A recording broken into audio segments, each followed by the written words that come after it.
Cher maître, chers confrères, permettez-moi de vous présenter cette partie clinique et paraclinique des tassements vertébraux ostéoporotiques. Donc, en guise d'introduction, les tassements vertébraux ostéoporotiques est un motif fréquent de consultation, résulte le plus souvent d'un traumatisme avec compression de la vertèbre, mais aussi c'est une complication fréquente de l'ostéoporose. La démarche diagnostique devant suspicion de traumatisme vertébraux ostéoporotique doit être rigoureuse, avec un interrogatoire qui doit être minutieux, un examen clinique détaillé, un bilan radiologique et biologique approprié. Donc, pour la clinique, il faut savoir que 2 tiers des patients avec un tassement vertébro-ostéoporotique sont asymptomatiques, car la majorité des fractures vertébrales ostéoporotiques n'attirent pas l'attention clinique de l'intérêt d'identifier des tassements vertébraux ostéoporotiques, car ils sont prédicteurs et pourvoyeurs de nouvelles futures fractures. Et sachez que le principal symptôme des traumatismes vertébraux ostéoporotiques aigus avec ou sans traumatisme est l'apparition des douleurs mécaniques. Donc, il y a cette triade que je vous propose d'apprendre et de retenir, c'est la douleur, déformation et déficit.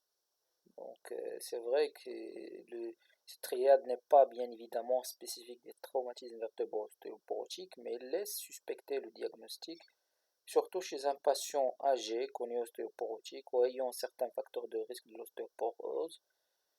Donc, comme on a dit, le tableau est souvent asymptomatique. Il se manifeste essentiellement par un retentissement fonctionnel qui passe inaperçu chez un vieux plaintif que nous ignorons tous dans nos consultations. Mes chers confrères, quand il s'agit d'une rachialgie invalidante, alors à ce moment, il faut lui accorder de l'importance et essayer de la caractériser.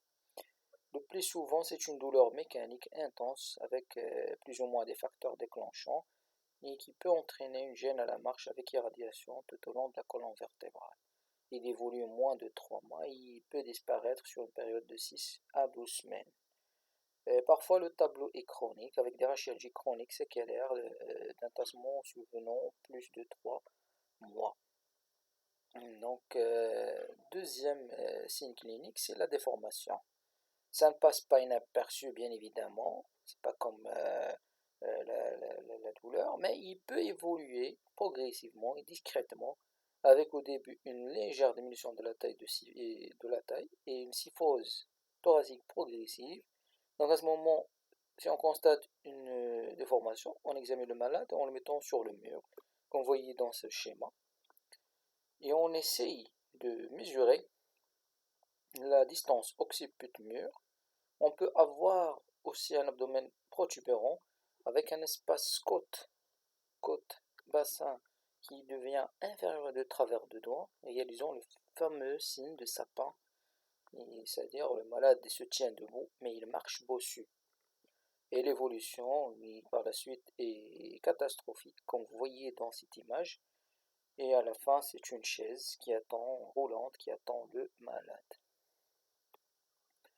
L'impact de cette déformation pourrait être importante et le malade se retrouve avec une kyphose thoracique, comme vous voyez ici, exagérée, et une lordose lombaire qui est exagérée aussi, qui peuvent entraîner une diminution de la tolérance à l'effort, une réduction de l'espace abdominal, avec un trouble de l'appétit, une perte de poids, puis des troubles de sommeil qui peuvent survenir, et une diminution d'estime de soi parfois, et une dépression. Et tout ça entraîne une dépendance familiale associée à une morbidité et mortalité accrue. Et on peut le dire, certains vieux meurent de leur ostéoporose. Ça paraît un petit peu exagéré, mais le malade, une fois il entre dans ce cercle vicieux que vous voyez ici dans ce schéma, qui commence par une simple douleur thoracolombaire avec déformation, évolue avec une diminution des fonctions des capacités pulmonaires, puis impotence fonctionnelle, avec certaines complications beaucoup plus importantes qui peuvent augmenter la mortalité du malade. Troisième élément de la triade, comme vous venez de voir, c'est l'instabilité des visites neurologiques. Donc, cette association, je l'ai fait exprès, C'est un peu rare, c'est vrai, dans le tassement vertébro-ostéoporotique, mais cette association, c'est peut-être, comme vous voyez cet article, cette étude et beaucoup d'autres ont introduit le concept selon lequel les déficits neurologiques lors d'un tassement vertébré est principalement causé par l'instabilité de la vertèbre fracturée. Et en général, la clinique, comme on vient de dire, n'est pas spécifique, quoiqu'il y a certains tests et échelles, comme vous voyez ici, une échelle clinique, qui ont été établis pour déterminer la prise de décision thérapeutique, l'échelle visuelle analogique de la douleur. Il y a ce questionnaire de 41 questions qui a été établi par la Société d'ostéoporose, française d'ostéoporose. Donc, à côté de la clinique, il existe les moyens de dépistage performants, car une fois suspectée par la clinique, une fracture vertébrale ostéoporotique doit être confirmée par des examens complémentaires. Et le chef de file est la radiographie conventionnelle, qui doit être prescrit en première intention. Il est indispensable au diagnostic car il précise le niveau de tassement, la déformation des plateaux vertébraux, la diminution de la hauteur d'une vertèbre, les séquelles de tassement ancien et des lésions dystrophiques. Et il fournit des arguments en faveur d'un tassement vertébral ostéoporotique, parce qu'une fracture située au-dessous de la quatrième vertèbre dorsale, en faveur d'un tassement ostéoporotique, une absence d'ostéolyse, un respect du mur postérieur. Et pour estimer la sévérité de la fracture, il y a plusieurs techniques. Celui qui est quantitative, mais la plus utilisée, c'est celle de Génan. Donc, comme je montre le schéma, cette technique évalue le type morphologique de la fracture et permet de classer en 3 degrés selon la perte de hauteur du corps vertébral. Mais pour être plus pratique, on doit mesurer, comme vous voyez ici, la hauteur vertébrale antérieure, la hauteur vertébrale postérieure et il y a une hauteur vertébrale moyenne. Et il y a un rapport entre l'antérieur et postérieur qui détermine le calage antérieur, un postérieur sur l'antérieur qui détermine le calage postérieur et un rapport qui détermine la concavité motrice. Et de cela émane la définition de l'ostéoporose car elle se définit par une diminution de l'un de ces 3 rapports, au moins plus de 20%. Et ici, vous voyez un exemple d'une fracture vertébrale ostéoporotique grade 2 qui est cuniforme avec diminution entre 25 et 40%.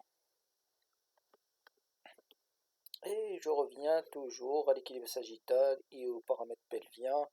Et cette diapo dans la prise en charge des tassements vertébraux ostéoporotiques. Et cette diapo, c'est pour vous dire qu'un tassement vertébral ostéoporotique perturbe l'équilibre sagittal de la colonne vertébrale. Et les paramètres pelviens sont essentiels et on doit les prendre en compte pour corriger et améliorer l'équilibre sagittal lors des décisions chirurgicales, car cela va réduire les risques du syndrome du dos défaillant et de complications chirurgicales telles que les fractures adjacentes et les échecs d'implants. Donc la radiographie latérale dynamique, dans les dernières recommandations par le comité de RACHIS, du WMS de RACHIS, ils ont recommandé de compléter par des radiographies latérales dynamiques car en présence d'une fente intervertébrale peuvent montrer une instabilité dynamique, une pseudarthrose qu'il faut prendre en considération lors d'un traitement chirurgical. Vous voyez l'exemple ici en extension, on en voit beaucoup mieux, et en flexion ici, on voit de ce cleft. La morphométrie vertébrale par absorptiométrie biphotonique à rayon X. Donc c'est une méthode relativement récente qui permet de visualiser la colonne dorsolaire de profil et est rapide, et radiante. Il donne une imagerie claire si vous comparez cet appareil avec les autres appareils. Voilà, il y a beaucoup plus de clarté de la vertèbre. Il est effectué par, comme on a dit, absorptiométrie biphotonique à rayon X lors de la densitométrie osseuse et permet de dépister les fractures de D4 à L4. Cette technique est performante pour détecter les fractures vertébrales de grade 2 et 3 situées en dessous de D6. L'IRM. L'IRM est un examen fondamental car il a 2 intérêts. Il permet de caractériser caractère récent et ancien de la fracture et aussi de distinguer entre l'origine bénigne et maligne. Et pour caractériser le caractère récent ou ancien de la fracture en fonction de la présence ou non d'un œdème secondaire sur la séquence de Stirk, comme vous voyez ici.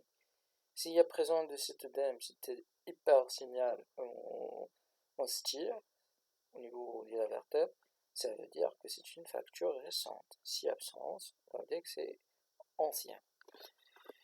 Donc, pour la fracture récente, il apparaît en hypo-T1, comme vous voyez ici, et en hyper-T2. Par contre, la fracture ancienne, au contraire, il est en hyper-T1 et hypo-T2.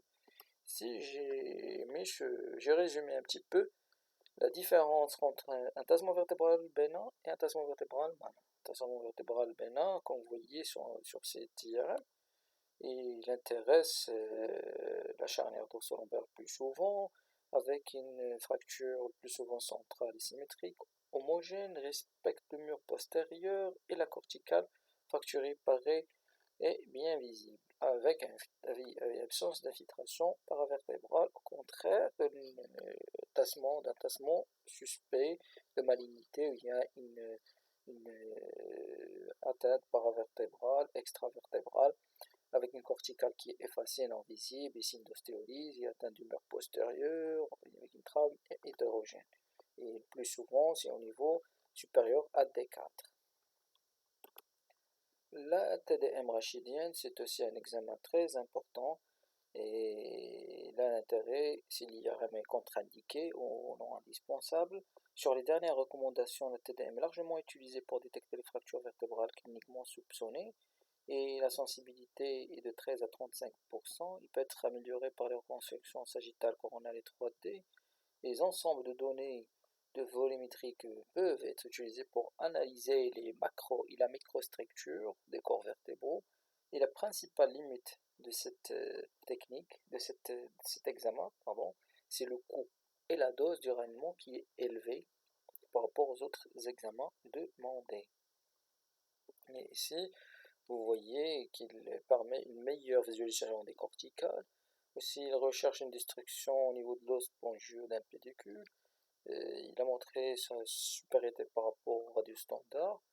Et aussi, il peut montrer un nerf en intravertébral qui témoigne d'une ostéonécrose vertébrale sur une entité un petit peu à part, c'est Kummer disease.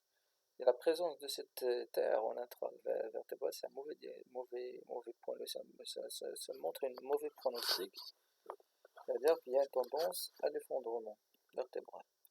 Et la biopsie en dernier recours peut être indispensable si suspicion de lésion tumorale et infectieuse du rachis. Il peut être réalisé par voie percutanée à ciel ouvert et plus souvent il est réalisé par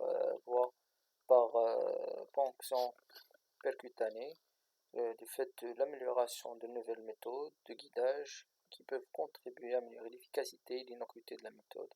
Sinon, la chirurgie peut être proposée en cas d'incertitude diagnostique persistante.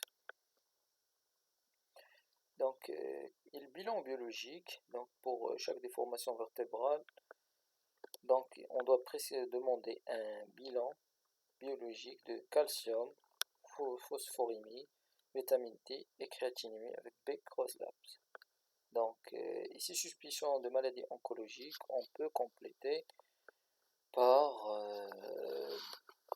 l'IRM vertébrale, biopsie vertébrale, qui peut montrer une infiltration en métastase. Pour les situations inhabituelles de suspicion de maladie inflammatoire, à ce moment, hématologique, on peut demander une VS, immunosoustraction de protéines sériques, tryptase, anticorps, antitransglutaminase, testostérone, parathormone. Donc la liste peut être très longue. Et tout ça, ça permet aussi de